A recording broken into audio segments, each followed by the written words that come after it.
Hi, my name is Nils Naujoks and I'm a professional sim racer for G2 Esports.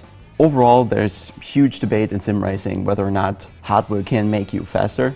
I don't think in particular if you have the talent, the hardware will make you shine or put you at the back of the field. In the past 2 decades, sim racing equipment has made a major leap. Of course, we were taking deeper takes onto pedals, racing wheels, PCs and of course monitors as well. In particular, the monitor in sim racing is like one of the few connections you have to the car.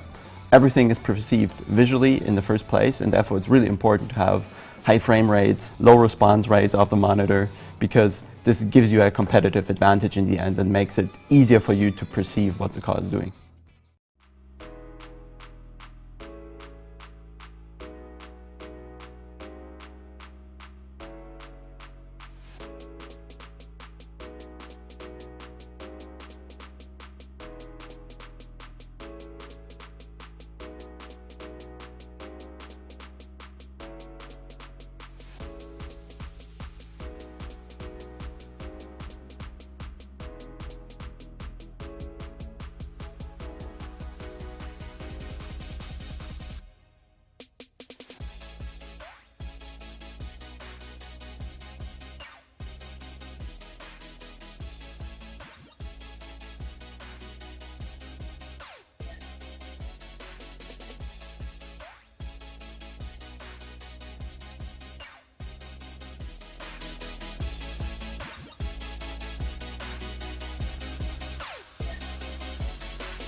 the inside of Coates. Parker gets too heavily involved. And that's Whitehead and Coates.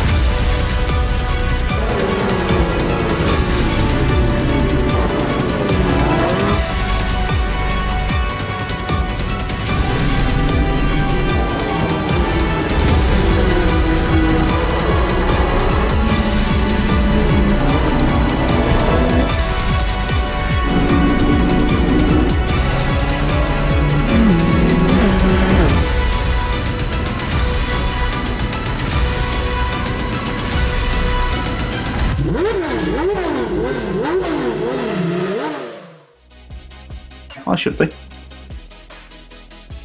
The Silverstone National Circuit is our venue this weekend as the MSL FastR Touring Car eSeries with Power Max Racing, powered by VRRC, gets the pointy end of the championship season. 2 races around the National Circuit this weekend, 2 on the International next weekend, and then the Brands Hatch Grand Prix Circuit will play host to the final rounds of what has been a very competitive championship, one that continues to deliver not just great action but plenty of surprises, and has also kept the race director and the clerk of the course very busy as well. Witness the fact that they had lots of judicial work to sort out after Croft. Senna Proctor's race 2 win went by the board because he got a time penalty for contact, so we had yet another new winner in Max Goff, so he adds his name to the list of winners.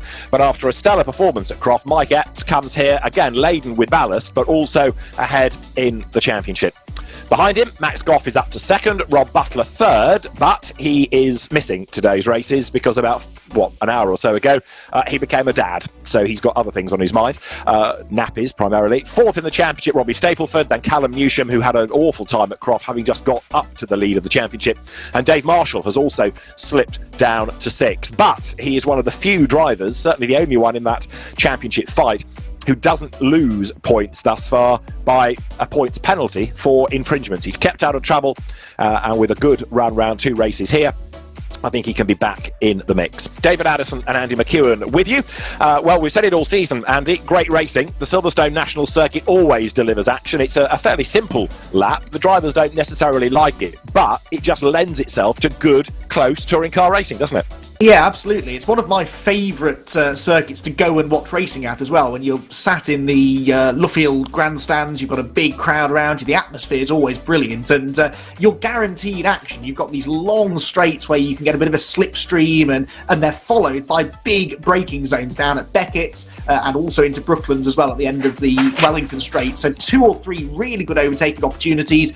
It's very, very difficult to escape the pack around this circuit because there are so few corners for you to make a real difference in your lap time, so you tend to get a very closely bunched field of cars, and when you then stick touring car drivers in those cars, the racing can often get a little bit physical, which certainly I've got no complaints about. Clock of the course might argue with that. And the other nice thing about the Silverstone National Circuit, in fact any configuration of Silverstone, is it's nice and wide. So you're right about the big braking zones, but you've also got the width of the road to make an overtake. So we are with only 3 events left. Silverstone 1, Silverstone 2, and then our second visit to Brands Hatch. National Circuit, International Circuit at Silverstone, Grand Prix track at Brands. And qualifying is coming up, indeed. The cars will hit the circuit ready for that qualifying session. Now, then we look forward to race 1. Results of that with the top 12 reversed gives you the grid for race 2. So, before we start worrying about times and the point for pole position, let's have a look at the Silverstone National Lap. Martin Richards is the guy.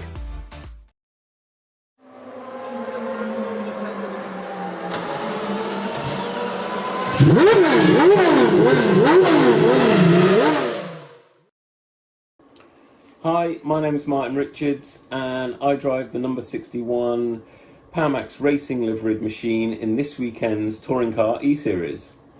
Now, some of you may know this already, but I am not actually an accomplished real racing driver, nor am I an accomplished sim racing driver. I am actually a professional drift driver. So, I'm going to take you on a hot lap with a difference. Here we are in the virtual version or the virtual replica of the Driftworks R32 Nissan Skyline, which I drive in the Driftmasters European Championship. So without further ado, let's get into it. This car is around about 700 horsepower, rear-wheel drive, so as you can imagine, it is pretty lively and drifts very easily. So we're going to make our way up the gears, through the start-finish straight, and then we're going to want to clutch, kick and aim towards the pit wall, and then enter into cops on the handbrake, slowing the car down a gear, and then back on the power and try and feed the car as wide as possible. One transition, and then into maggots, one quick transition down a gear onto the handbrake, slow the car down and through maggots onto club straight. Once on club straight, want to accelerate into 5th gear as fast as possible under the bridge, and then it's a quick clutch kick and a transition in to the Brooklands complex.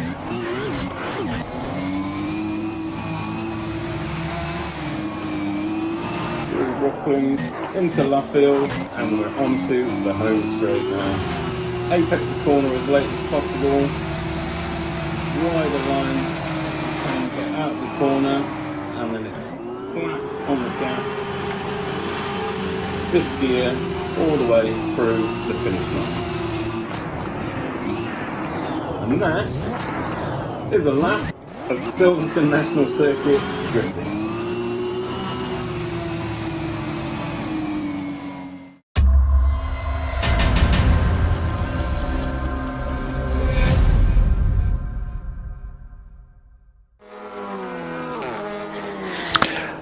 Now, you don't need me to make the point that if you do a lap like that in qualifying, you are going to destroy tyres and not exactly get a decent lap time. But Drift King Martin Richards will be one to watch, absolutely, because he's been getting quicker and quicker throughout the season. Right, pole positions this year. Mike Epps has got 2 of them.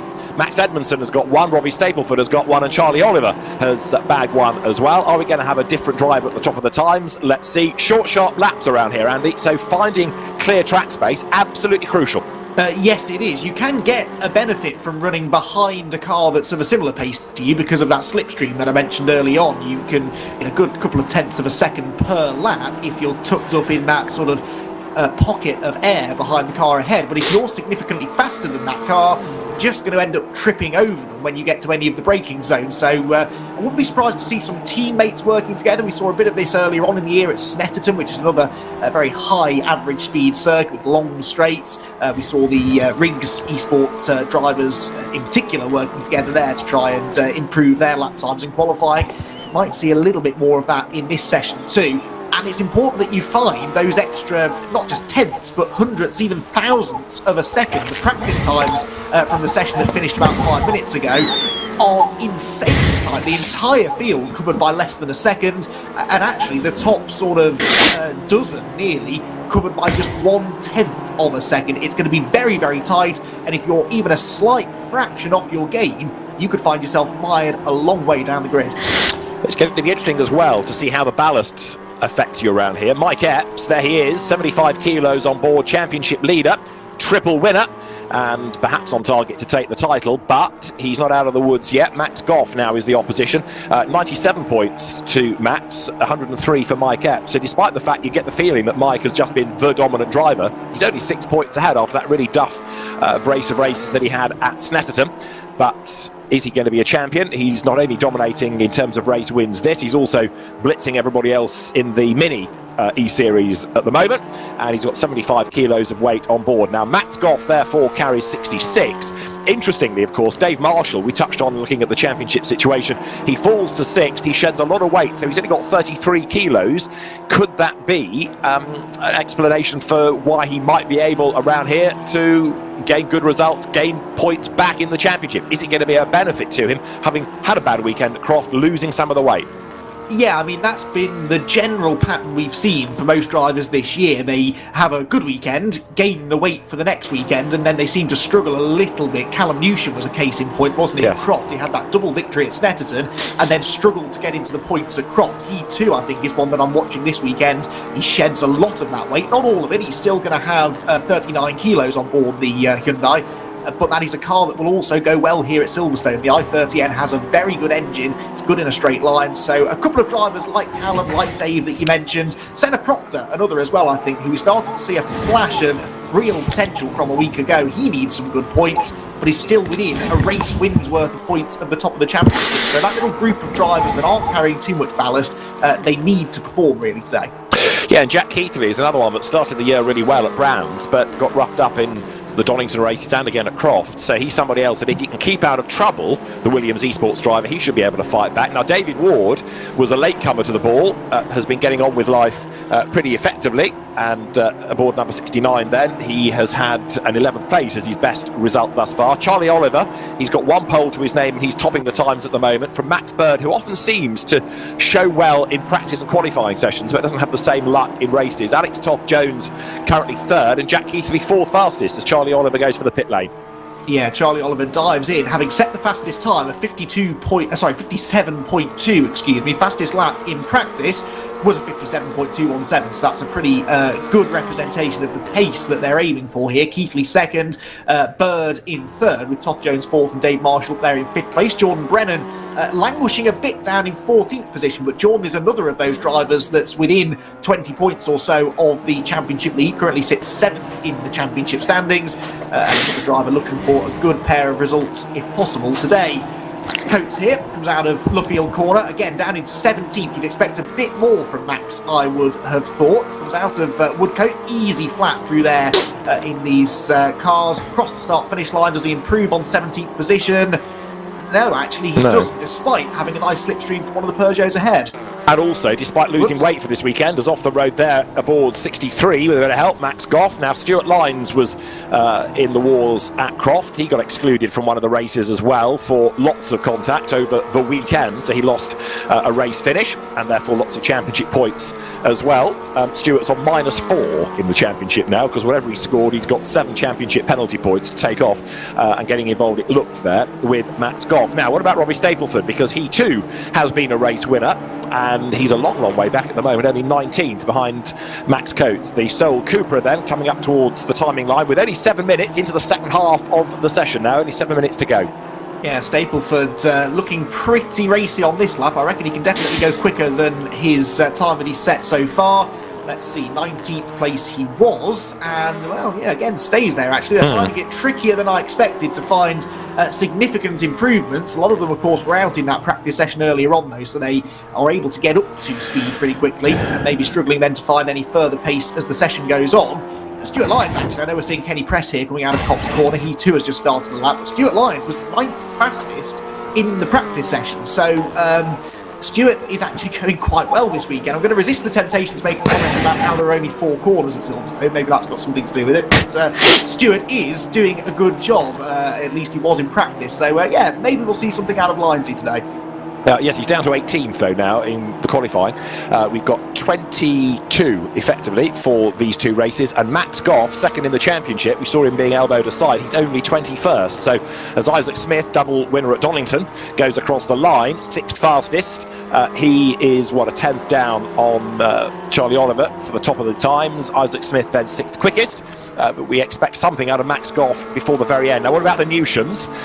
Dave Newsham is currently 10th. Callum is 13th. It almost did him a disservice, didn't it, winning the 2 races at Snetterton, because he got all that weight, couldn't deal with it at Croft, and has slithered back down in the championship, Newsham Jr., to 5th. Yes, there was some good news for the Newshams, though, wasn't there, at Croft, with Dave finally getting his first podium of the season with a 3rd place in race 1. We've always known the potential was there for Dave Newsham to do well. Finally was able to realise that potential a week ago. So too, in a way, was Senna Proctor. As I said, he had a pretty strong points haul, actually. Didn't make the podium in either of the races at Croft, but the last 2 or 3 weekends, really, he's looked like he's been knocking on the door, hasn't he, of getting some really, really good results. And Senna Proctor, 11th quickest right now, but look how tight it is. If he could find another 10th of a second, he'd move up another row on the grid, 10th and a half, and he could be well inside the top 10. I mean, the whole field at the moment is covered by under a second, which you kind of anticipate around a short lap like this, or the Brands Indy circuit. We had a look at Kenny Press a little while ago. He was 22nd at the time as Senna Proctor goes for the pit lane. Kenny Press, great sim racing enthusiast, and he's yet to score points, but enjoying himself despite the level of competition perhaps going against him a little bit. Max Goff is up into 16th, but still, and you're riding with him, needs to get a shuffle on here as he heads up towards Maggots then. Stand on the brakes, go into the Beckett's hairpin, off the Grand Prix circuit onto the National Circuit now, onto Wellington Straight. Traffic is up the road, and he's running out of time to get himself up to the front of the grid, as he's just dropped a place as others go quicker around him. Yeah, Stuart Lyons jumps up into 16th position now. He's right on the coattails, actually, of Max Coates in 15th, Callum Newsham 14th, Brennan 13th. Some quick drivers at the moment, not making the top 10. Max Goff, one of them.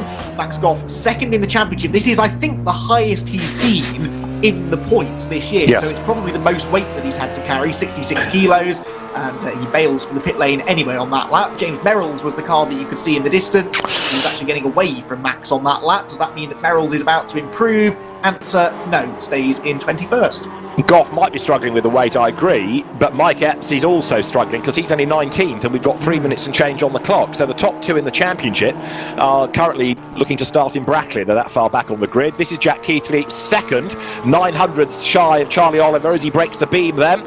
And down towards Copse, that lap is not an improvement, so he stays second. It's an all Audi front row at the moment. Yeah, Mike Epps, you make the point about Mike struggling. I hadn't spotted that actually, but he was only 18th fastest in practice, and he's about a tenth of a second slower at the moment than he managed in the practice session as well. You don't think of this circuit as being one that would really be affected by the weight. I mean, there's no undulations. Yes, there are some tight corners, but you know, not as many as you have at certain other circuits like Alton Park or Croft, for example. But clearly, because it is so evenly matched and the margins between each car are so slender, that ballast clearly is affecting things. There is Mike, hard at work, although he never looks too flustered, does he, behind the wheel? Always looks, well, bored, quite frankly, but I'm going to go with calm and reserved as he eases his way through Brooklands Corner into Luffield. Tricky direction change there, and this corner just goes on forever and ever and ever. You wanted to get on the throttle, and the car's understeering wide.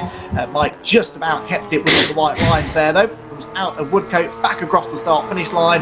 Can he improve? Well, he's got to find almost a tenth of a second just to get into the top 15, and he finds none of it. Stays a disappointing 17th. Yeah, I mean, he moved up to 17th a lap ago, but doesn't improve from there. One driver that has improved into the top 10, pause, checks it's not April the 1st, is Stuart Lyons, who is now 2/10ths or a fifth of a second shy of the top. But Stuart Lyons, there he is in the top 10, and Stuart Lyons in mid-pack then for the start of the first race. It'll be interesting to see what he can do with there. We understand Isaac Smith and Charlie Oliver have got themselves together out on track somewhere. Charlie still on pole, Isaac Smith 7th. But yes, going back to what you said early in the session, Andy, about Stuart Lyons going nicely, evidence of it, he's in the top 10 with really only 2 more laps to ring out of this.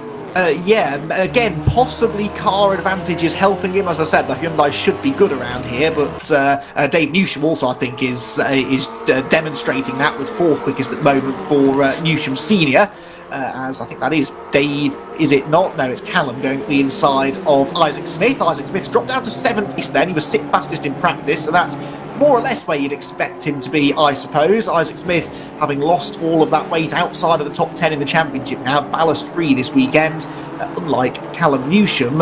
Having said confidently at the start of the season that Callum Newsham and Senna Proctor would go well now that they've lost the weight, that's not really what's happening, is it? Proctor is 30th, Callum Newsham is 50th place. Okay, they're both within 4/10ths of a second of pole position. Around here, that's It is indeed, and right now Charlie Oliver then on pole, heading the real racer class, of course. Jack Keithley with him on the front of the grid, and he heads the sim class. Dan Zelos we've not really touched on, but he is 3rd ahead of Dave Newsham, then Max Bird and Alex Toth-Jones. It's Isaac Smith 7th, Dave Marshall 8th, David Ward 9th, Stuart Lyons rounds out the top 10, Jack McIntyre is 11th ahead of Max Edmondson, Max Coates, Senna Proctor, Jordan Brennan, Callum Newsham, Mike Epps 17th, Max Goff 18th ahead of Martin Richards, then Robbie Stapleford a long way back, James Merrill's 21st, Kenny Press 22nd. So it's another really jumbled grid.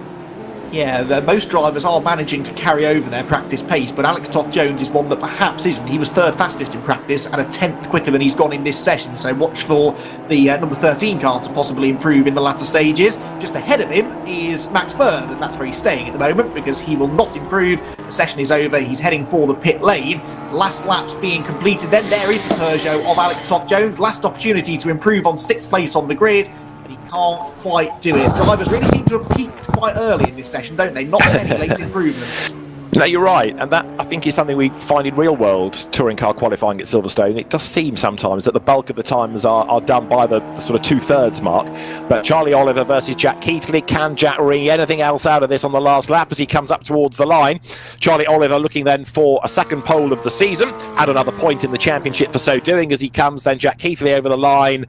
He goes a little quicker, but not quick enough then. So he's 800 shy at the end rather than 9, but a good session there. And Charlie Oliver then goes to the top from Jack Keithley second, Dan Zelos third fastest ahead of Dave Newsham and Max Bird. Alex Toth-Jones rounds out the top 6 ahead of Isaac Smith, Dave Marshall, David Ward and Stuart Lyons in the top 10. After that there's Max Coates ahead of Jack McIntyre, but with Mike Epps 17th and Max Goff 18th, they have got work to do. So a second pole of the year for Charlie Oliver, and Andy is on his way to the broadcast, the interview room, to have a word with Charlie Oliver. Yeah, thank you, David. Well, Charlie is with me now. What a close qualifying session that was. Just 8/100ths of a second in the end. You managed to nab pole position by. It was always going to be tight, though, wasn't it, around here? Yeah, I think so. Jack and I have been pretty close in the final few races as well. Always on the same piece of tarmac. And actually, I just came in the pits after I'd done my final run. No fuel left. And I could see on the timer that he's still on the lap and he'd done 2 sectors which were green, personal best. So I just thought, is he going to beat me or not? And it was just about enough. Yeah, only just, but that is enough in the end to give you the pole position. Your second of the year, the previous one coming at Snetterton. Now, we all remember what happened at Snetterton. We had a great race, but unfortunately, you just lost out on the race win. What's it going to take to go one step higher in this one? I think good start. That'd be absolutely critical. Thankfully, we have a bit of space around this track, so you can actually fight and overtake, I suspect. But yeah, just basically a perfect, every lap perfect, no mistakes from me. That's what it's going to need. And tyre conservation could come into this as well, I think. I just saw a track temperature of 30 degrees. That left front gets punished around here, doesn't it? How much is that on your mind? Yes, race simulation runs pretty tough, final couple of laps, but you know, you just have to keep that in mind. You can't drive the car like you stole it on the final 2 or 3 laps. So yeah, just got to be careful. Well, that sounds like a plan. Charlie, congratulations on your second pole of the year. Best of luck for the race. Thank you guys. Charlie Oliver then on pole position for the second time this year here at the Silverstone National Circuit. Race 1, David, is shaping up to be another really, really exciting one. Absolutely right. And just looking at Max Coates, for example, 11th, shedding weight. He carried 45 kilos last time because he was a newcomer, and gets rid of that. But of course, he doesn't score points as a guest in the championship in the AOC Gaming Hyundai. So wherever he finishes, people will move up one spot for the purposes of points. So Charlie Oliver, Jack Keithley then on the front row of the grid, Audis both. And remember, as far as weight is concerned, Charlie Oliver is now ballast free, whereas you've got for the man alongside him, Jack Keithley, 15 kilos. Second row of the grid then, Dan Zelos lines up third, and it is Dave Newsham with 0 weight, 4th on the grid. Max Bird starts 5th, Alex Toth-Jones 6th, light cars both. Isaac Smith is next on the grid with 9 kilos. He starts 7th. Dave Marshall alongside him has 33. On the next row, you've got David Ward, who will go from 9th. He is ballast free, so is Stuart Lyons. Max Coates likewise. And then next up, you get to Jack McIntyre. And he is another driver who was late into the championship, has yet to get himself into the top 10 for points, so he is weight free. So too is Max Edmondson next. Then you've got Senna Proctor with 21 kilos. Jordan Brennan then has 27 kilos in his car, Callum Newsham 39, Mike Epps 75, Max Goff 66, with Martin Richards, Robbie Stapleford, who's got 48 kilos, then James Merrills and Kenny Press rounding out the grid. So the scene is set. Silverstone, in typical Silverstone glorious weather, is good to go. It is the 1x1 staggered grid, pole on the outside, so the line, the advantage into the first corner for Charlie Oliver, as the drivers now await the last few seconds before we go racing. 20 minutes plus 1 lap. Audi's first and second on the grid. Can Charlie Oliver then convert pole position into a maiden race win? He's done it on the track, but lost it in the steward's room. But let's see whether he can do it today. Jack Keithley with him at the front of the grid. Dan Zelos, you've got to say, I would have thought is another dark horse for a win here, ballast free, and has proved to be a very feisty racer as well since he joined the championship at Snetterton. So add Zelos into the mix. And can Dave Newsham keep out of trouble, or can trouble avoid Dave Newsham long enough to give him another podium? Well, we are about to find out. I think everybody is then in the server. We should be just about ready to go as the lights will start to go red. Now 6 red lights will go on. When they all go out, race 1 at Silverstone will be go. Who's going to make the best start then? Oliver gets away smartly. Good start also by Jack Keithley on the run down towards Copse Corner. Dan Zelos makes a decent start too. He slots into 3rd place. Now, do they all survive the rigours of Copse Corner? They do, and Charlie Oliver comes out ahead. Zelos looks for a way past Keithley, but Charlie Oliver tries to make good his escape as they get Andy to the first pinch point up at Beckett's. Yeah, this is where things can sometimes go wrong. Let's hope they're all well behaved. Max Birdlock is into 4th, ahead of Dave Newsham, who's also got Isaac Smith, I think, trying to find a way past him as they go down the Wellington Straight for the first time. We are side by side for the race lead, though. The slipstream now really starting to come into effect. It's Charlie Oliver and Jack Keithley wheel to wheel in the pair of Audis into the braking zone. Dan Zelos tries to stick his nose on the inside as well. In the end, it's Oliver that retains the advantage. Keithley 2nd, Zelos 3rd, Bird in 4th. And Dave Newsham, I think, just about held on to 5th. In the inset, meanwhile, we're seeing just how busy it gets in the midfield. Mike Epps, of course, a part of that, but he and Callum Newsham, actually, both making ground early on. Proctor has had a clash with Callum Newsham. Max Goff got involved with somebody, and as they come across the line at the end of lap 1, has Jack Keithley got a problem, because he seemed to be on the inside going through Woodcote, dropping down the order. So Charlie Oliver leads, getting away. Zelos is 2nd, Max Bird is 3rd, 4th is Isaac Smith, Toff Jones 5th, Dave Marshall's up to 6th ahead of David Ward, then Stuart Lyons 8th, Dave Newsham down to 9th, Jack McIntyre 10th, and around goes David Ward that causes drama behind Dave Newsham, has to avoid him, but Jack Keithley into the pit lane at the end of lap 1, and David Ward in real strife as he tries to get going. And Stuart Lyons, who had just got himself into 7th place as they went out of Copse Corner, unfortunately got tripped up in all of that as well and drops to the rear of the field. That is a genuine shame. Stuart was doing well in this one.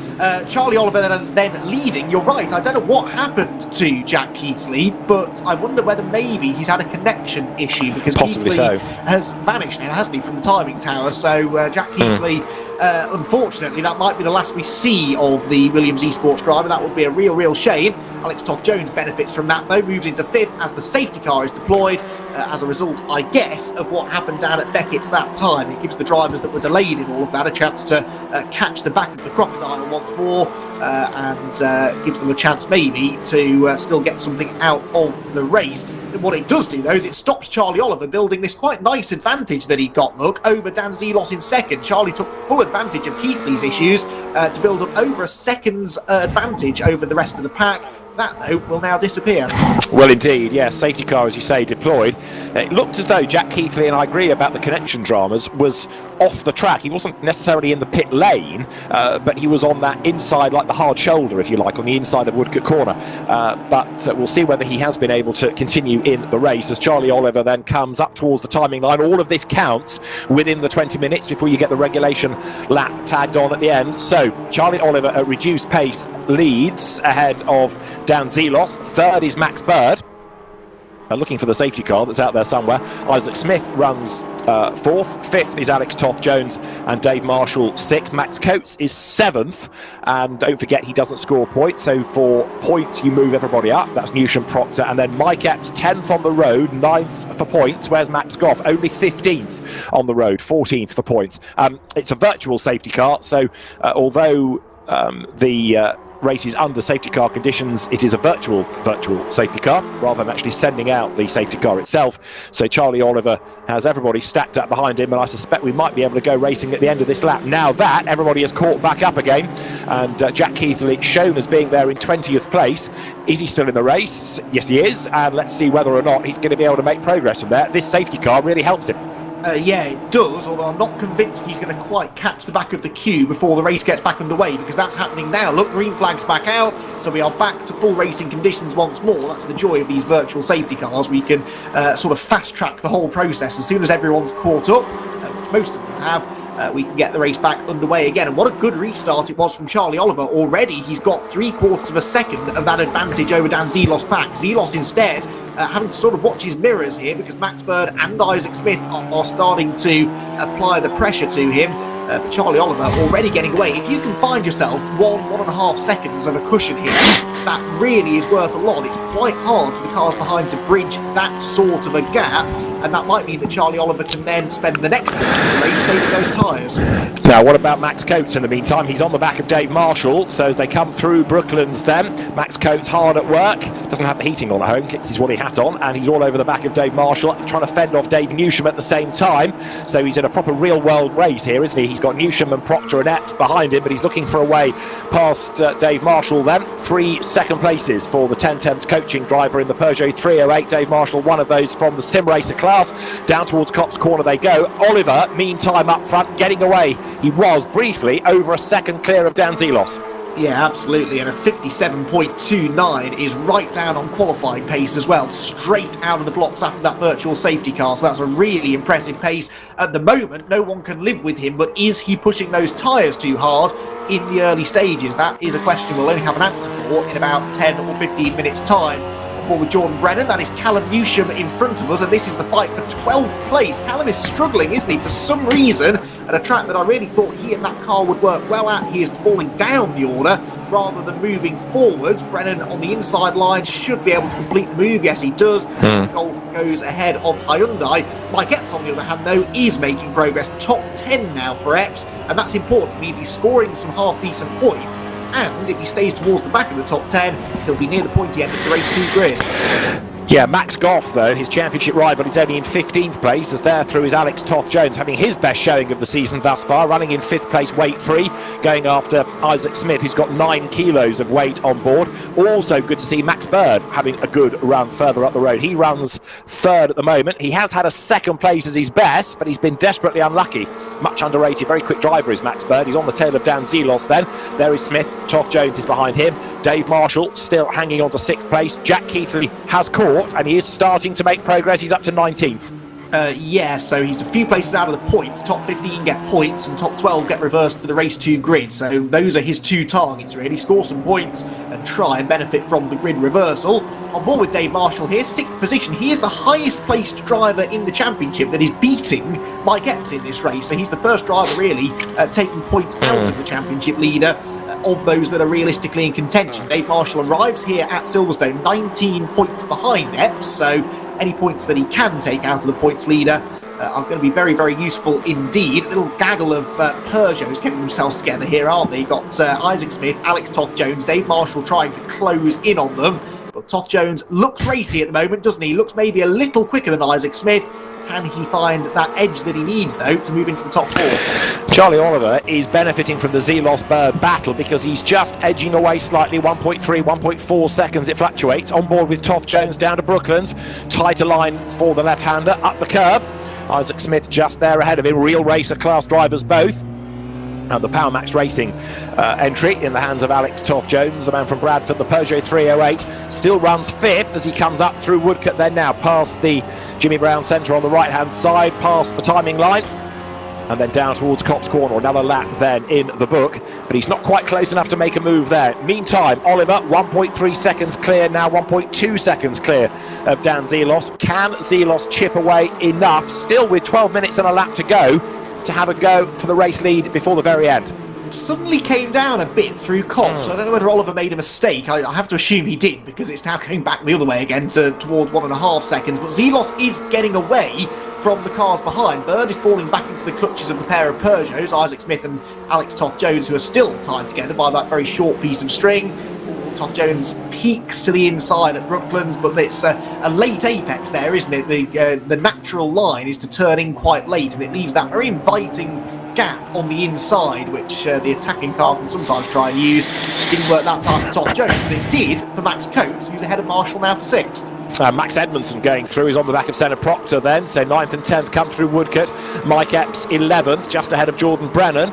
So Mike Epps has kept himself there or thereabouts in terms of points. What he's also doing is putting himself on the front row, if things stay as they are, for that reversed or semi-reversed grid for race 2. So Mike Epps might not necessarily bank that many points out of the first race, but crucially he's ahead of Max Goff, and he could be starting from the front row for race 2. Yeah, and Callum Newsham is a full second behind Jordan Brennan in 12th place, so the chances of any of Mike's other championship rivals breaking into that front row for race 2 are perhaps a little slim at the moment.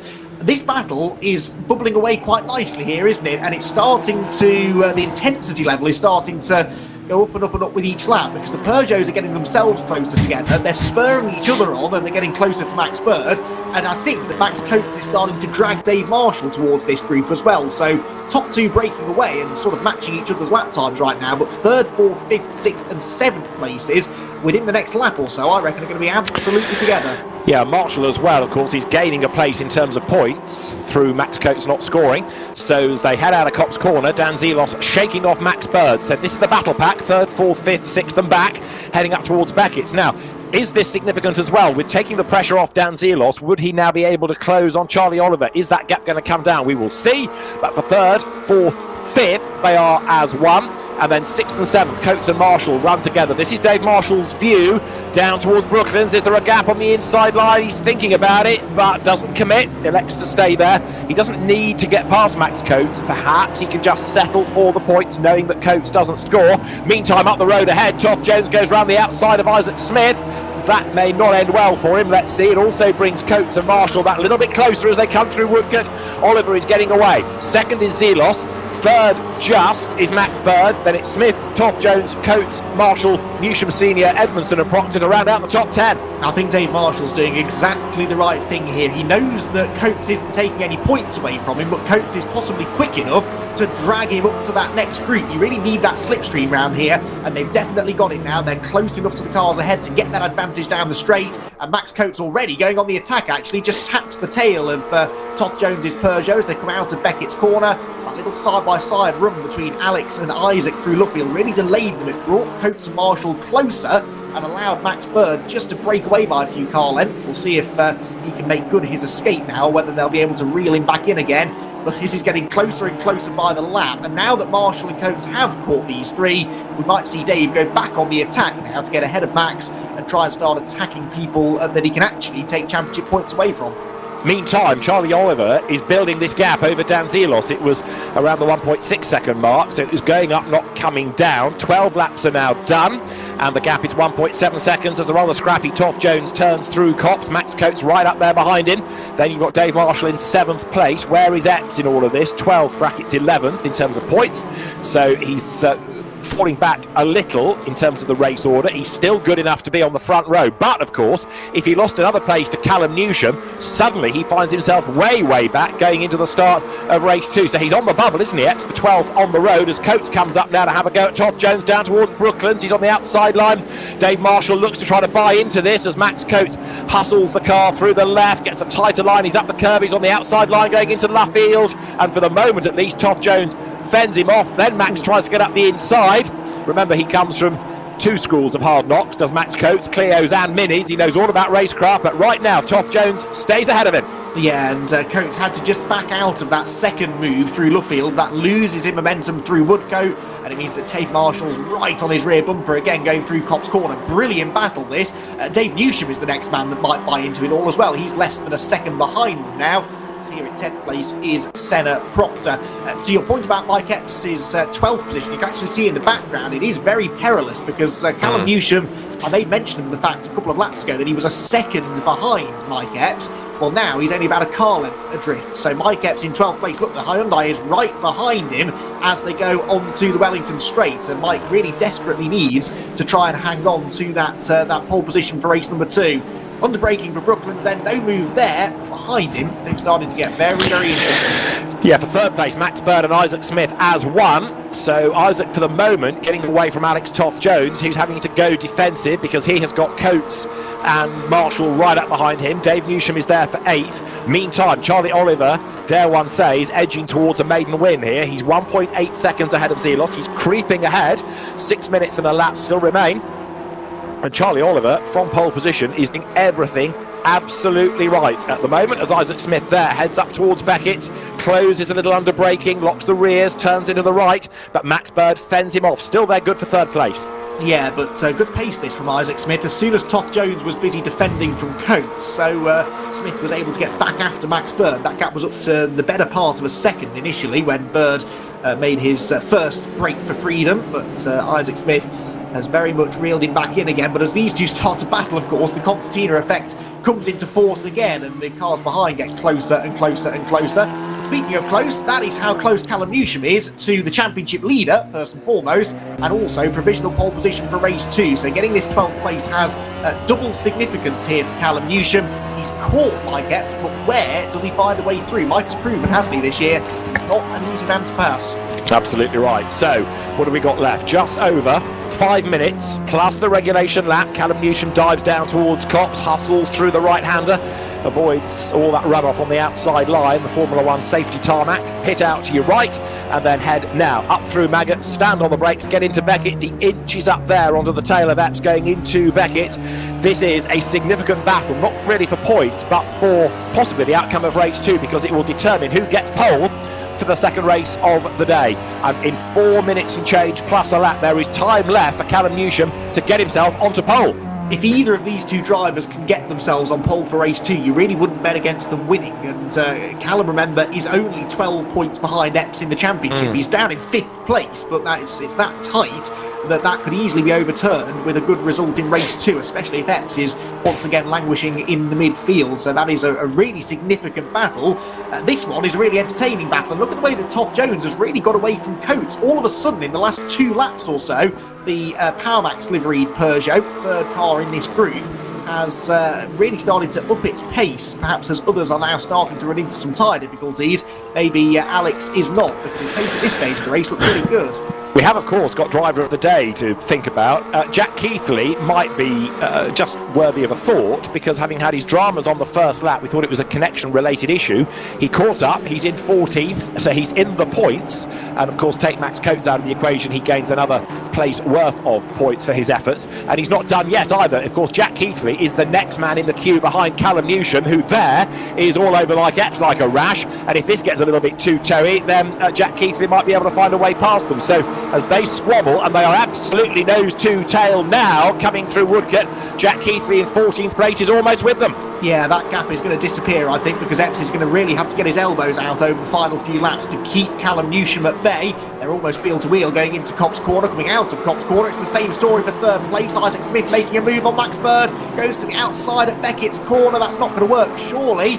Well, there's a bit of a side-to-side contact there as Bird tries to force Smith wide. It worked. Smith is slow off the corner, and so the Honda stays ahead. Right, what about Newsham and Epps? Much the same situation here, really. Epps is now defending. Newsham can't get through, and already on this lap, Keithley has taken about 3/4 of a second out of them.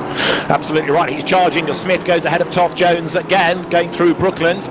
Max Bird hangs on to that third place.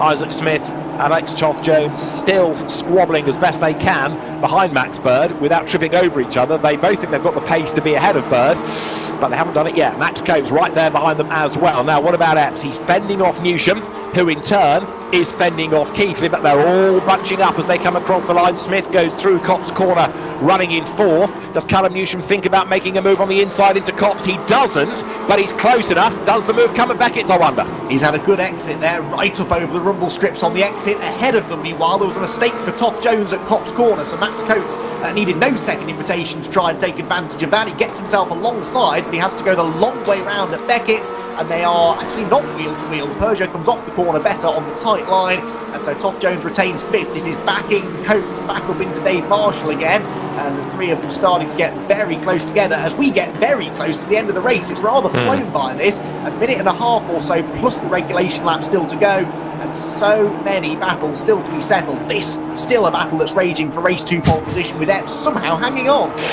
Yeah, this is becoming a very wide car indeed, isn't it then? Mike Epps with the 10/10 coaching Peugeot 308 fending off Callum Newsham, and Jack Keithley is almost there. We're going to be able to get possibly 3 more laps out of this as they dive down towards Copse. Now Newsham makes his move on the outside line. Jack Keithley is closing as well. Newsham doesn't get through on the inside into Copse. What about on the way up towards Beckett's? He's also got to be mindful of where Keithley is. They go 3 wide across the road.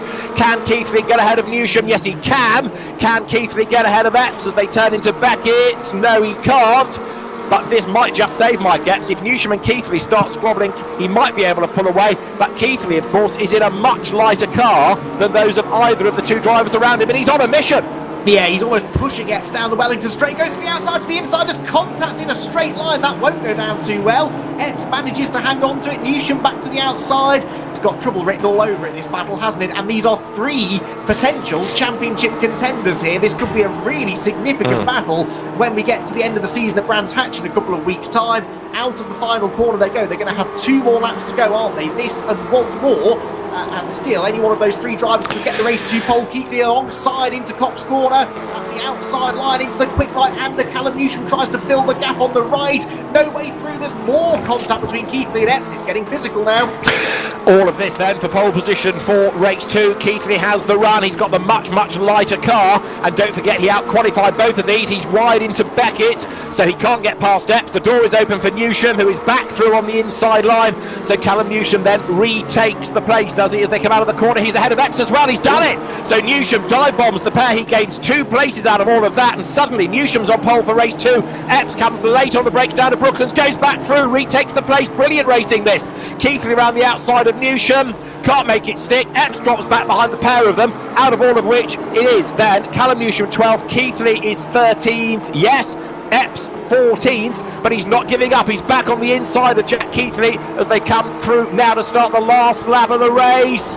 But Newsham, 12, needs to try to make a break here. Yeah, and I think he will now. I'm not sure even Jack Keithley can reel him in over this final lap. That gap is several car lengths as they go out of Copse corner for the final time of what has been another brilliant race. It's been fairly quiet at the very front of the field, but behind the top 2, so many dices, and many of them with championship implications. Charlie Oliver, though, well on his way finally to that first race win. And this one, I reckon he should be able to keep.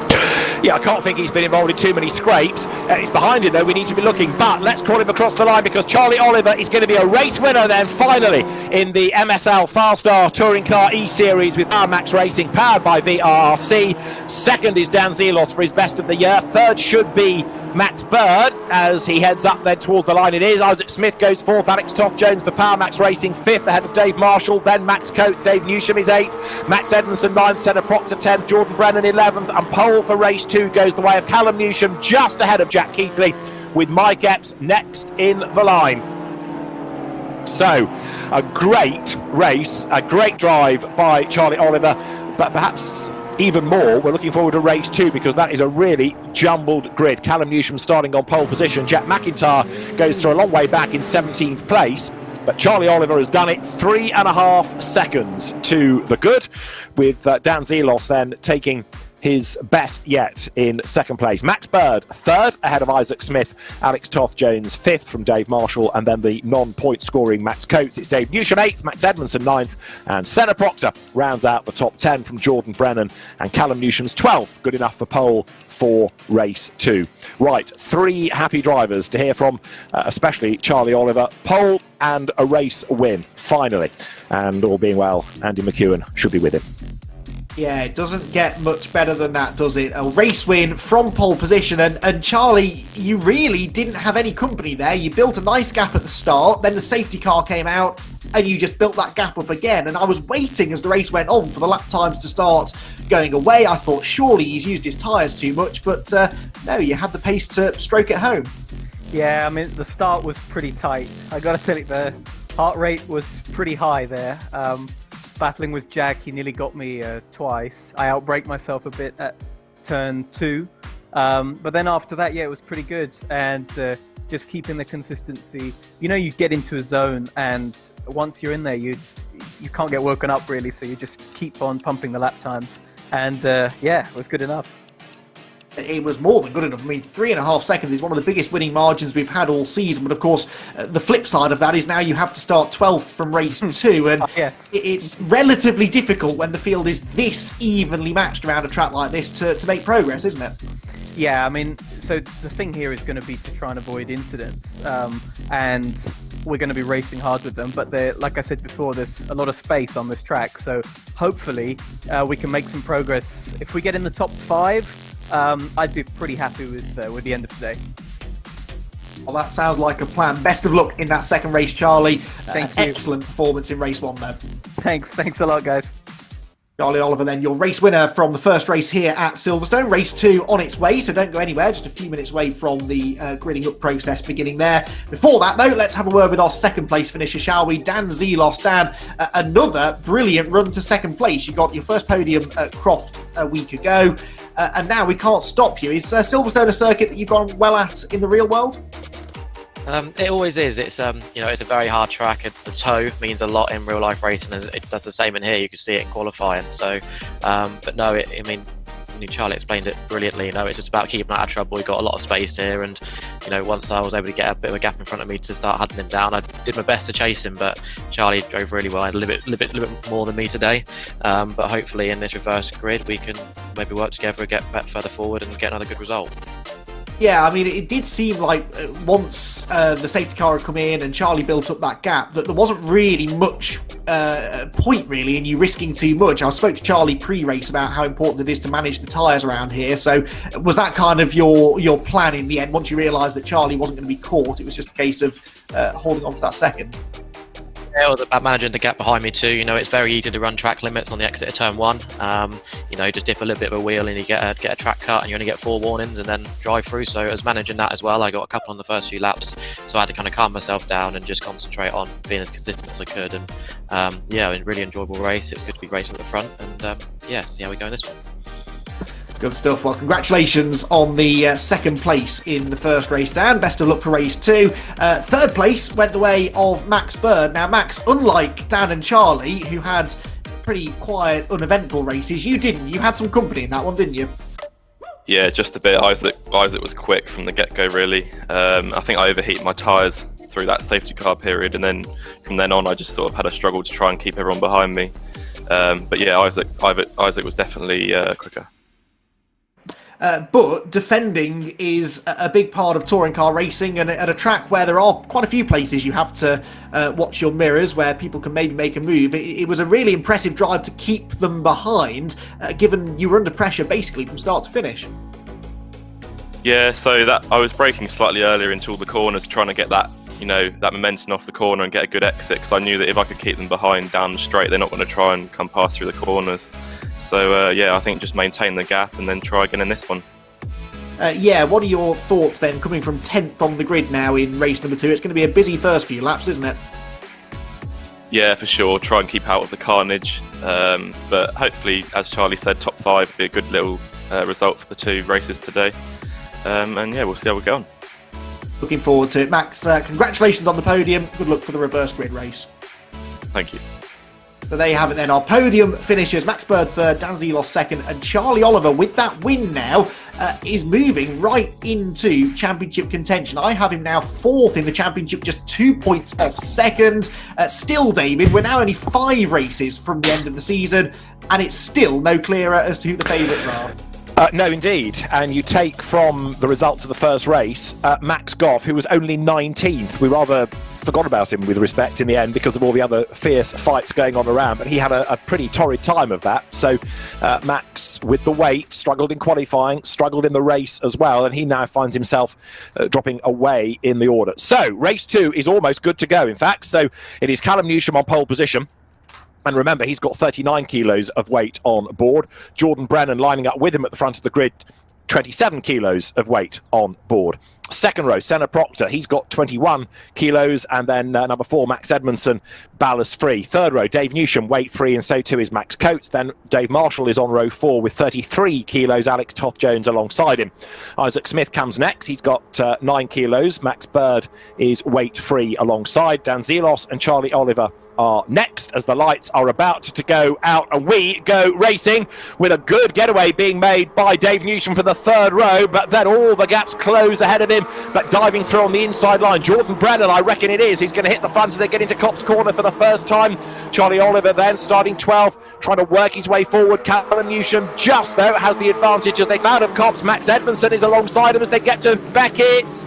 And Callum Newsham turns in ahead. Edmondson goes out wide, and up through the traffic goes Senna Proctor. Yeah, Senna Proctor challenging for the lead now. He's alongside Dave Newsham going down the Wellington Straight. This will become the outside for Brooklands, but you can, if you're really feeling brave, make this work and get the inside for Luffield. Let's see what happens then. Newsham on the right, Proctor on the left, Jordan Brennan behind them, looking to pick up the pieces if it goes wrong, which it nearly does for Proctor. Brilliant bit of car control there. He floors the throttle, brings the front end back around, but it means that Callum Newsham retains the race lead. Alex Toth-Jones is getting elbowed out a bit wide there, coming through Luffield as well, and he's off the road completely, heavily into the wall for Toth-Jones. Must have been further contact coming off the corner, and sadly one of the stars of race 1 is out of contention already.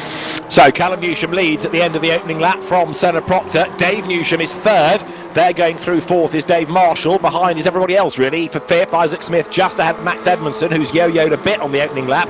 Max Coates is seventh ahead of Zelos. Charlie Oliver already up to ninth. Max Bird has dropped back.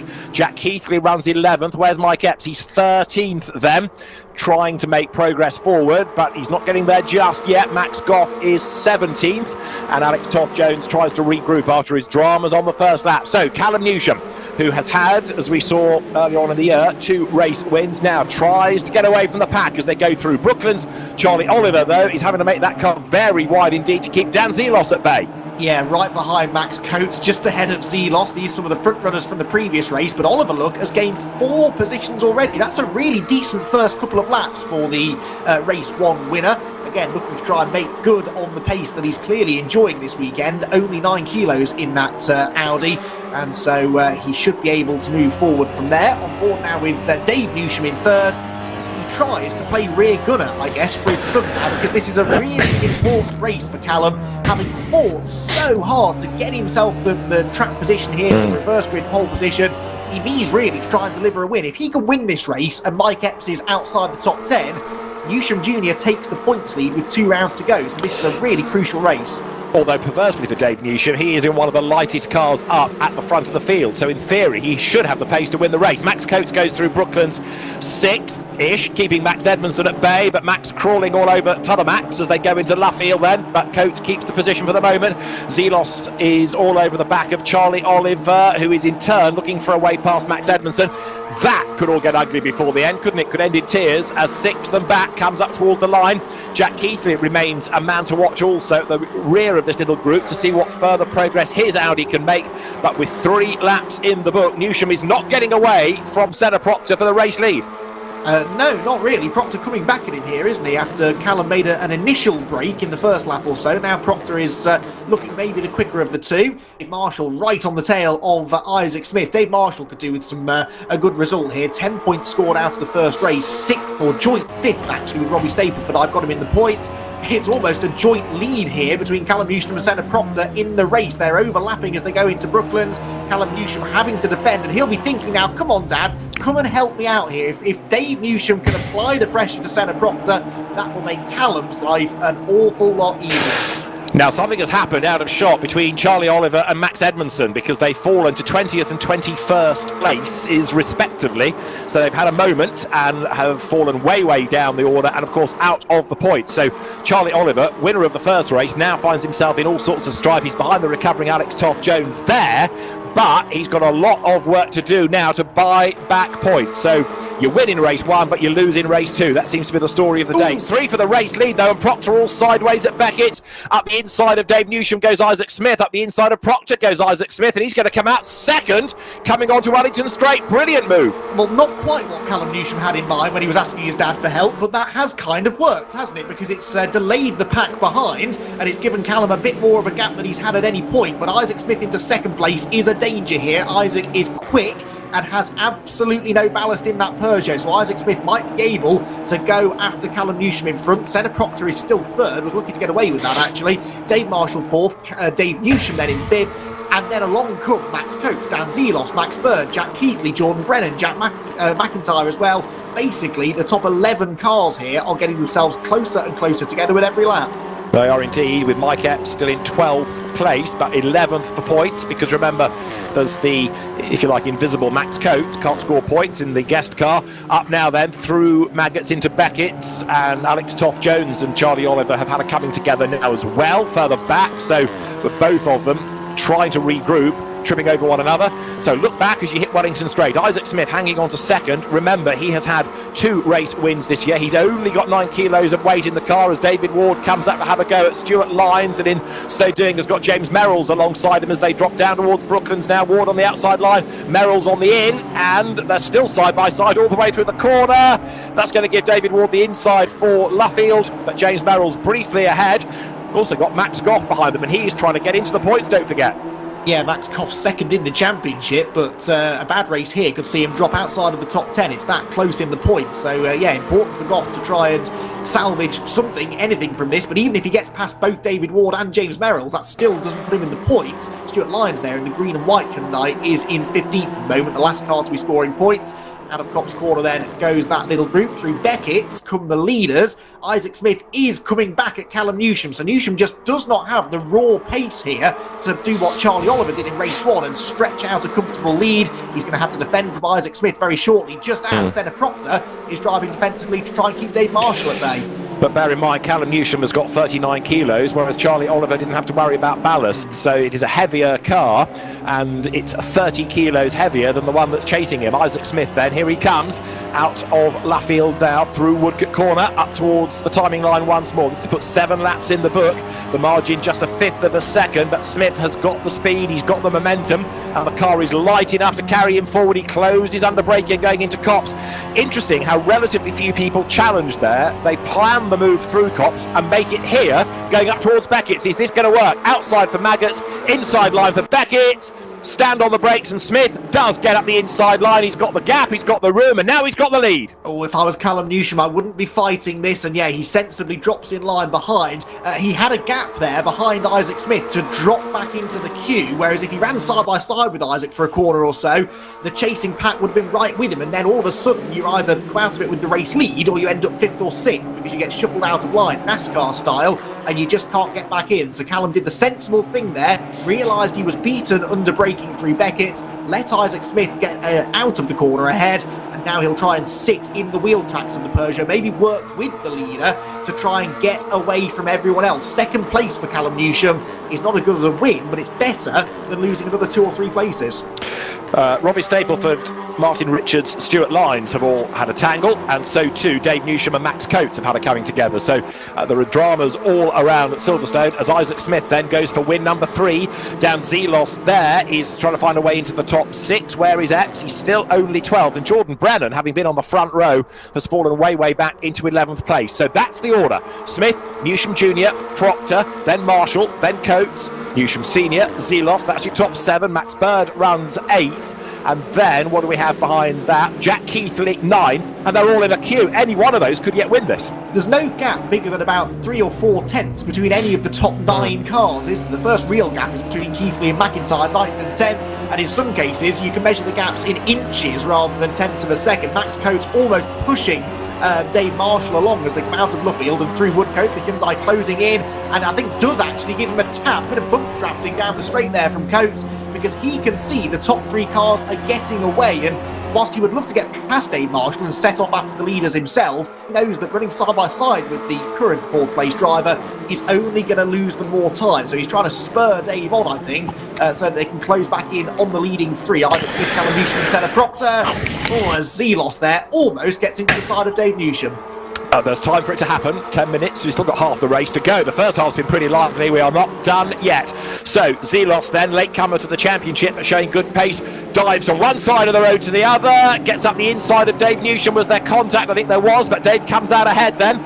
Former Legends champion, former Clio Cup champion Dave Newsham, as well as a touring car race winner. Zelos round the outside at Luffield, but the danger is the door is open and he might lose out to Max Bird. He does, so Bird goes ahead of him. Jack Keithley is there as well, looking to make a move. Jack McIntyre is catching in 10th place. This is Jack Max View as they go over the line down towards Cops Corner, brake hard, turn right, and Jack Keithley just there ahead of him. In the mirror, meantime, there's Jordan Brennan trying to close, but the race leader, Isaac Smith, is now 1 second clear of Senna Proctor as Jack McIntyre dives to the outside of Jack Keithley going into Beckett's. This is his view. Yeah, Keithley getting delayed there by Zelos' defensive driving, so it opened up the opportunity maybe for McIntyre to go the long way round, which he's done, and now he's got a slipstream from the cars ahead. He might be able to get the inside for Brooklands, I think he will. So Jack McIntyre going for 9th place here at the expense of Keithley, who could do without this.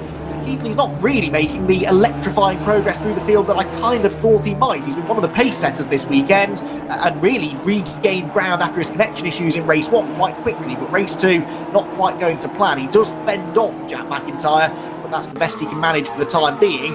A word on Mike Epps, by the way, despite all of these drivers falling over each other ahead of him, he is still 2.5 seconds nearly behind them, so Epps just doesn't have the speed to catch them. He's under no pressure, so 12th place is pretty much in the bag, I guess, but he would love to be a part of this battle and gaining more points. There he is, not looking very happy about life, is he? And is he falling away? Now, we know the weight does have an effect here. Has he picked up damage early on, possibly, which might be affecting the pace of the car? But that looked like a rather downbeat Mike Epps. He's not catching, he's struggling. Look at the facial expressions. He's all a bit fed up, isn't he? He almost shrugged his shoulders there coming out of Beckett's. That was, yeah, he looks as if he'd rather be anywhere else, really. But this is sort of the kind of race, actually, that can make a champion, isn't it? Because, okay, he's not starring at the front of the field, he's not scoring the big points, but the handful of points, 4 points that he'll score for that 12th place could prove to be so crucial at the end of the year. We see championships time and time again won by 1, 2, 3 points. This one is shaping up to be much the same thing, so worth sticking at it, even if it's not the most thrilling race of his life. 12th place could still prove to be significant. Pit stop for Robbie Stapleford then, so he falls down the order. We'd lost Max Edmondson from the race, and I think Robbie Stapleford has actually disconnected, so he's a retirement therefore. So we lose Robbie Stapleford, who has also been a race winner this year. Now look, Smith's getting away, he's checked out, but up into 2nd place, Max Coates. We've rather ignored that as we've been looking at other things, but Max, who struggled with the weight on home soil at Croft, is driving a ripper race here into 2nd place, ahead of Senna Proctor then, the two near neighbours together, and for 4th it's Callum Newsham ahead of Dave Marshall. Dave Newsham is 6th, Bird, Zelos, McIntyre, Keithley rounds out the top 10, but Max Coates has stormed his way through the traffic to the head of that queue. Can he shake him off? Can he go after the race leader? This is Callum Newsham, he's 4th, and he's going for 3rd as they come off Woodcote, but he's also under attack from Dave Marshall. It's all happening around him. Yeah, Newsham ran very wide through Luffield, just opened the door for Dave Marshall, but Dave Newsham now comes up the inside to try and claim that place away. That just lets Callum off the hook for a moment or two. There's been a big sort out here, hasn't it? Because they're in nothing like the same order they were in the last time we saw this group.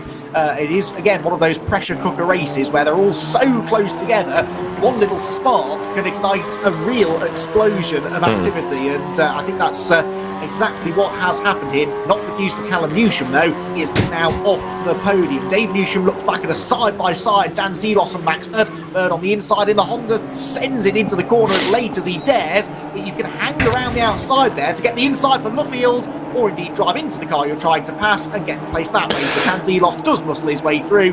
7th place now for the Orange Golf. And Max Bird drops back then as the traffic is set to come swarming past if he's not careful. So Zelos Pro Tem is 7th, Bird 8th. McIntyre has got himself ahead of Keithley, so a change for 9th and 10th. I was hoping Jack Keithley might be able to continue making progress from there, but it's to no avail. James Merrills is 14th at the expense of Stuart Lyons. The lead gap has gone up from 2.1 to 2.4 seconds as Zelos and Bird are still battling as they come up towards Beckett's with back through on the inside line Max Bird. Zelos on the outside line. Has he got the pace to stay there? Let's see. Jack McIntyre challenges on the inside line coming out of Beckett's, and Keithley is lined up to have a go at all of them, taking Brennan with him. Right, down to Brooklands. Who came out of that best as contact as Zelos got a bit of a tag from Max Bird. Well, it's anybody's order that, isn't it? Zelos just ahead, but I think McIntyre is the big winner. Yeah, Zelos manages to hold on, but that was dangerously close to a big accident there. I didn't think Zelos was going to catch that. McIntyre is indeed back up the inside of Max Bird as they race out of Luffield. One corner further up the road through Woodcote, though. This is the fight for fourth place. Now, it is important here that Callum Newsham tries to hang on to this position, but I don't think he will, because Dave Marshall's up the inside. He goes through into fourth place, and Callum now has to try and fend off his own father for fifth. Dave Newsham dutifully falls into line behind him. At least, therefore, it shouldn't get much worse than fifth place for Callum Newsham, but considering he was staring down the barrel of a race win at the start of the race, he will not be too happy with how this one's worked out. Charlie Oliver has got a drive-through penalty for track limit abuse, so he was out of the points anyway. If he doesn't serve it, it'll be a 30-second time penalty added on at the end of the race, so we need to keep an eye as to whether he does indeed drive through the pit lane, as Jack McIntyre there, 9th, turns his way through Brooklands, squabbling with Max Bird. He's got Jack Keithley up alongside him, so the two Jacks go side by side, and ahead, that bird is an endangered species. Max Bird has dropped a place to Dan Zelos. He's under attack from the Keithley-McIntyre-Brennan battle that comes up towards the line. Mike Epps next, just waiting for Armageddon ahead of him. I think that he can luck into a whole heap of places, but the two Jacks go side by side down towards Cops. McIntyre on the inside, stays ahead. Well, Mike Epps is finally gaining on this group, but I think he's going to run out of time. He's less than 2 seconds behind them now, so he's gained about a second since I last checked in with him, but yeah, not really enough, is it? Meanwhile, for 6th position, Dan Zelos up the inside of Dave Newsham, so that's another driver that's now going to start applying the pressure to Callum. Dan Zelos has driven well in this one, hasn't he? From 11th on the grid, he's up into the top half dozen now. Dave Newsham is trying to do something about that. Fights back into Brooklands, goes to the outside. It's again a job to know where to look, isn't it? There are battles left, right and centre. Zelos hangs on to 6. Max Bird, I think, is still 8th place, but Jack McIntyre, Jack Keithley and Jordan Brennan, the 3 Js, all trying to gain ground. We're into, though, the closing stages of another race that has absolutely flown by, way quicker than I'd liked it to, because there has been non-stop action from the moment the race started. You can imagine the race control team as well thinking, oh, here we go again. It could be a busy week, because there have been lots of little incidents, lots of rubs. Nothing massive, I don't think, but there's certainly been lots happening up and down the order, unless you call Mike Epps, who is inching onto the tail of David Ward, but he has fallen back into 13th place, so he's trying to regroup and get back ahead of him. So it has not been a good race for Mike, sadly. He's in the points, but only just, as there Jack McIntyre goes wide, coming onto Wellington Straight. Jack Keithley 10th.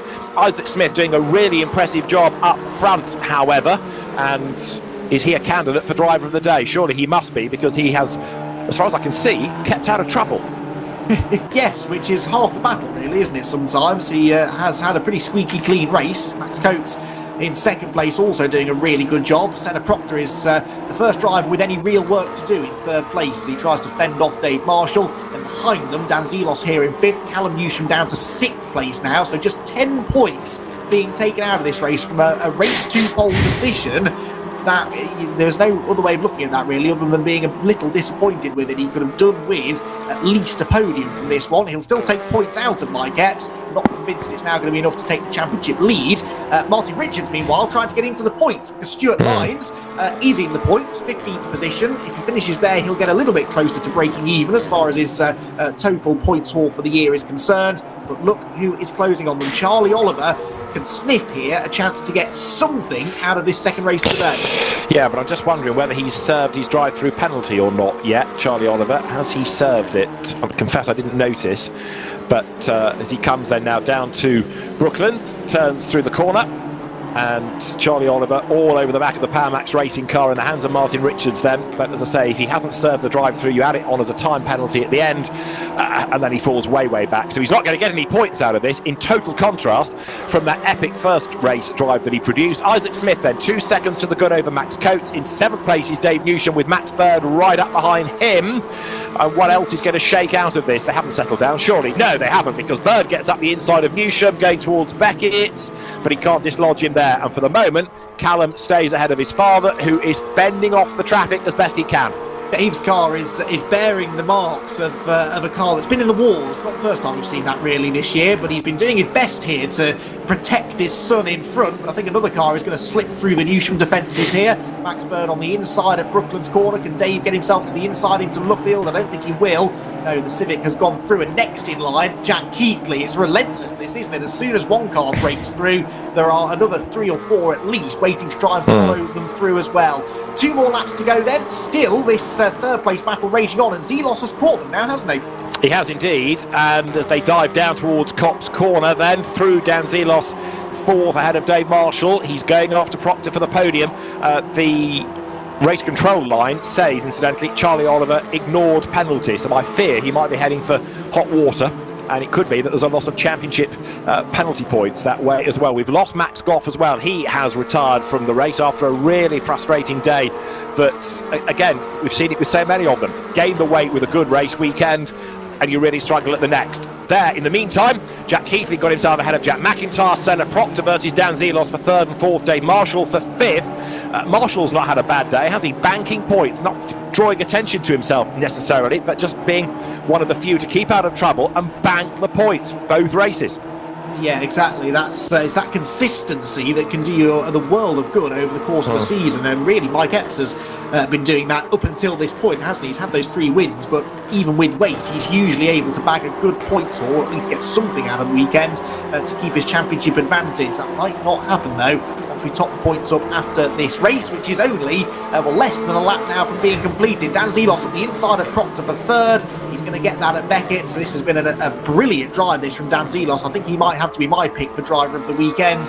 He has been in sublime form, and one of the few drivers that's really made big progress here from his lowly race 2 grid position. Callum Newsham has got a drive-through penalty, and he's not going to have time to serve it, so it's going to be a 30-second time penalty, which will drop him way down the order, as Isaac Smith is heading for win number 3 in the MSL FastR Touring Car eSeries with Power Max Racing, powered by VRRC. It's been a mighty drive for him. Isaac Smith then comes through Woodcote Corner. Checkered flag should be at the ready for him. He comes across the line, and Isaac Smith does indeed win race 2 at Silverstone. Max Coates takes 2nd. Great drive by Max. And for 3rd, Dan Zelos ahead of Senna Proctor and then Dave Marshall. It's going to be Max Bird for 6th. On the road, 7th, it's Callum Newsham ahead of Dave. Then the Jacks, Keithley from McIntyre. David Ward is 11th ahead of Jordan Brennan. Mike Epps 13th over the line, but he'll move up with the Callum Newsham situation and also with Max Coates not being eligible to score points. So it could be a whole lot worse for Mike Epps, but a really good drive by Isaac Smith. He's had a yo-yo kind of a season. That, though, just reminds you the kind of pace that he's got, the kind of ability that he's got, as Isaac Smith then takes the race win by just under a 1.5 seconds from Max Coates and Dan Zelos. Great race, but Isaac Smith was able to break away. Max Coates, the runner-up. Dan Zelos for 3rd, ahead of Senna Proctor and Dave Marshall. Max Bird 6th, Callum Newsham 7th on the road, ahead of Dave Newsham, with Jack Keithley 9th. And to round out the top 10 over the line, Jack McIntyre. Then you start to look at penalties, and it's going to be a little bit jumbled on the back of that. But Isaac Smith is the man that took the checkered flag first. Great drive by him, and Andy McEwan should be with our top 3 drivers. Yes, indeed, who have all got some stories to tell after what was another brilliant reverse grid race here at Silverstone. We'll start with our race winner, Isaac Smith. Isaac, it's been a while since you were on the top step of the podium, but you've actually had a pretty good season. This is your 5th appearance in the top 3. Your first win since Donington, though. That must feel good. Yeah, it's good, to be honest. Obviously, not at the best of luck at previous rounds, just how it is sometimes. And yeah, I got my head down and we got through the pack. It's not like we started on the front row and just came up through and won it. It was actually quite a challenge. It was a good race, all in all. Yeah, there was one key moment, I think, when there was a bit of contact up ahead of you. I think it was down at Beckett's, and you suddenly found yourself gaining 2 places, and then you were into 2nd. Was that kind of the moment where you thought, okay, yeah, this is on? Yeah, well, I watched it happening in front of myself, and obviously I calculated if they're going to touch each other, if we back it up a little bit, we'll be able to get the exit, and it worked perfectly. And we obviously, it worked, and we caught Callum up. Sorry, go on. And we caught Callum up, and yeah, we got a good overtake on him, and that came through for the win. Yeah, a brilliant race win, and off the back of a solid first race. I mean, really, apart from Donington, this is the first weekend where you've had two really good races. It's a good time of the season to be finally putting some consistency together. Yeah, well, obviously we've been a bit up and down, haven't we, before? In the reverse grid races, when you start around 12th, it's extremely difficult. Just because of incidents that happen in front. You get a car that's got a load of weight in front and it backs everybody up. It ends up in carnage usually, but it didn't this time. You weaved your way through it nicely, Isaac. Huge congratulations on that third win of the year. You're now actually one of only two drivers with 3 wins, and the other bloke is leading the championship, so not a bad effort. Yeah, thank you. Isaac Smith, then, your race winner in race number 2. Second place, first appearance on the podium for Max Coates. Max, good to have you here. Did you enjoy that one? Hello. It was good fun, that. I enjoyed making my way through and learning what these TCR cars are all about, really.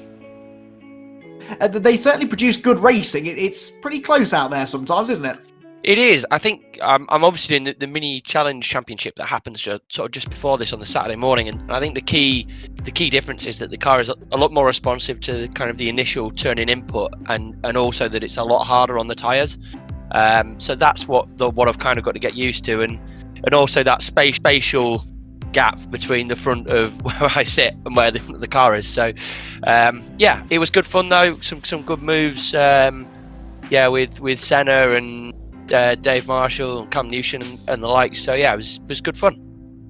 Your thoughts on the whole sim racing movement then, because I know you're someone that I seem to see competing in a lot of these sort of championships. Is this something you've always had an interest in, or are you one of those real world drivers that's caught the sim racing bug over the last 12 to 18 months? Yeah, so I got my simulator a couple of years ago now, in 2018, for when I was preparing to go out to Dubai to do the 24-hour race, and basically went the cost of a simulator versus the cost of doing a test out in Dubai. I'll have a simulator, thank you very much. and that way I can use it for the rest of my life, not just for one race meeting. So yeah, my sort of love with the simulator started from there, and then when lockdown hit last year, my involvement became a lot more in that I partner with Rich at VRRC on a number of different championships and work quite closely with him to develop them all. So yeah, now I'm pretty ingrained in it, really. Well, you're definitely not half bad in it either. Good to see you on the podium here today, and thanks for your support in the championship. No, it's great to come and have a go in this one, and good to give AOC, who are a keen backer of Rich's VRRC series, their podium. Nicely done, Max. Congratulations on second place in race number 2, and back on the podium again. I think I said to you in race 1 we can't keep you away now, Dan, and Dan Zelos is once again inside the top 3. A third place though from where you started on the grid. Did you expect that? I think I'm still getting my breath back, to be honest. Were mental. I mean, I've got to take my hats off for Max. It was his second race meet in the touring cars. I think I was battling with him in 8th. I think it was about a few minutes before the end of the race, and then I looked at the leaderboard again, and he was in on the podium, and I was like, wow, yeah. I was like, what? And then it was just trying to pick off one by one, and it was good to get Senna on the last lap, but he drove really hard for it, and I'm just a little bit lucky as we don't have that ballast, which is affecting so many of these front running guys, and I just wish now if I started the touring car at the beginning of the season where we might have been. Yeah, it would have been fascinating actually to see you in for the full season, because I think a championship campaign could very much have been on the cards.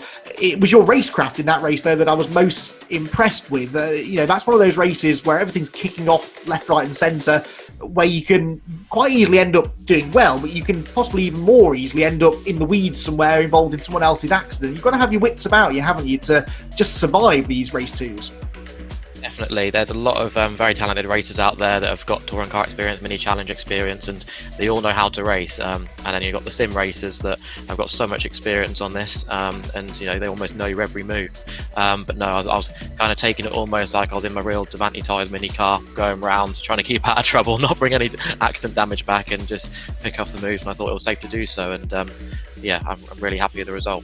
Yeah, absolutely. Brilliant effort. The last 3 races in a row now you've been in third place, in the podium, excuse me. So not bad going, and hopefully you'll be able to continue that run over the final 2 rounds. and Zelos then onto the podium in third position, and that rounds out a pair of absolutely cracking races here at Silverstone. The national circuit, David, it always produces good racing. Actually, before I hand back to David, I will remember to have a word with Rich Hayden, the series director. We're here talking about who our driver of the weekend are, and yet again, there are several candidates, aren't there? I mean, so many drivers that put in real starring performances today.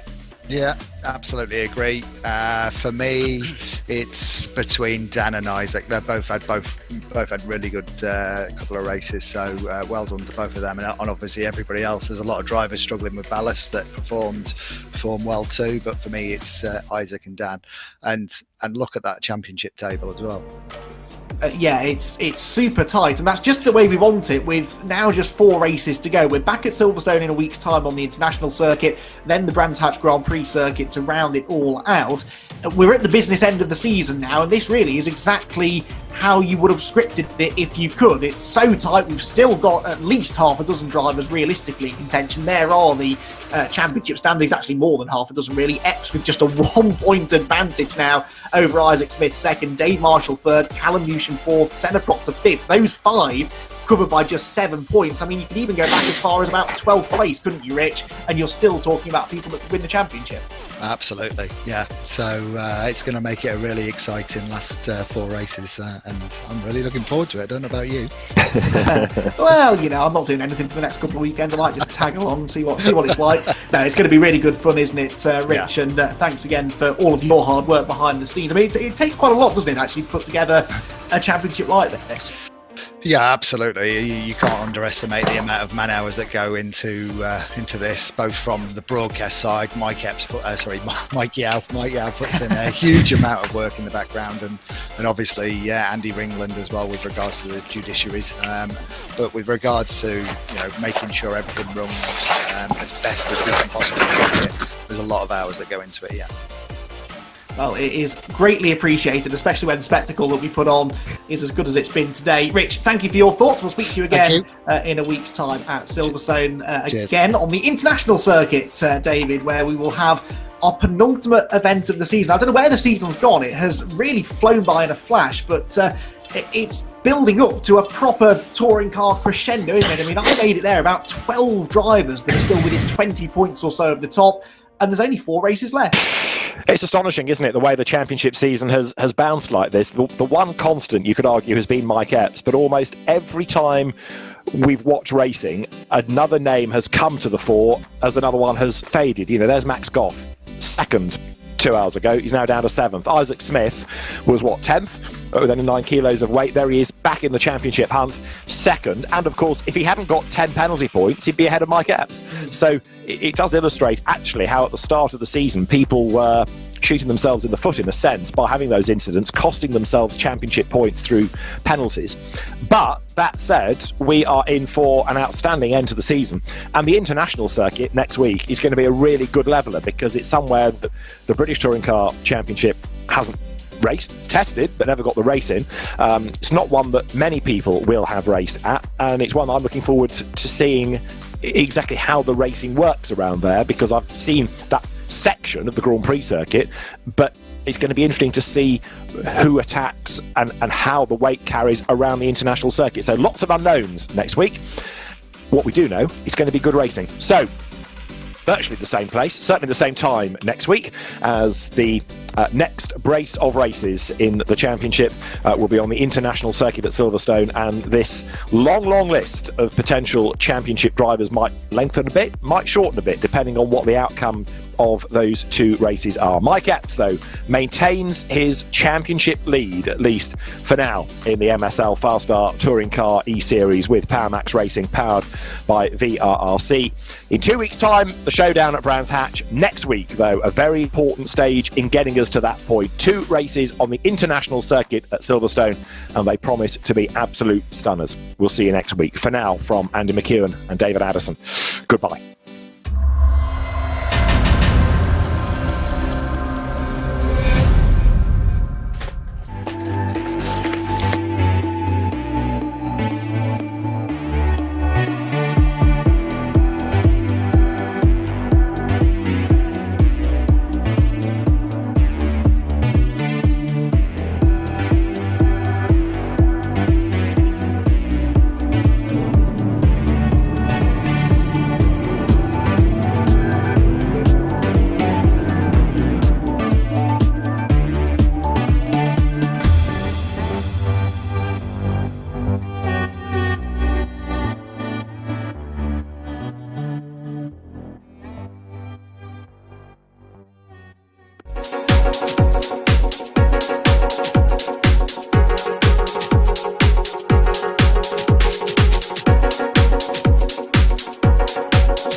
on the throttle, victory is mine. Show you the harder the battle, harder I fight. I've come too far to quit. Step back, I'm going in. I'm cranking up on the throttle. This is how legends are made.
Between the two of them, The inside of Coates. Parker gets too heavily involved. And that's Whitehead and Coates.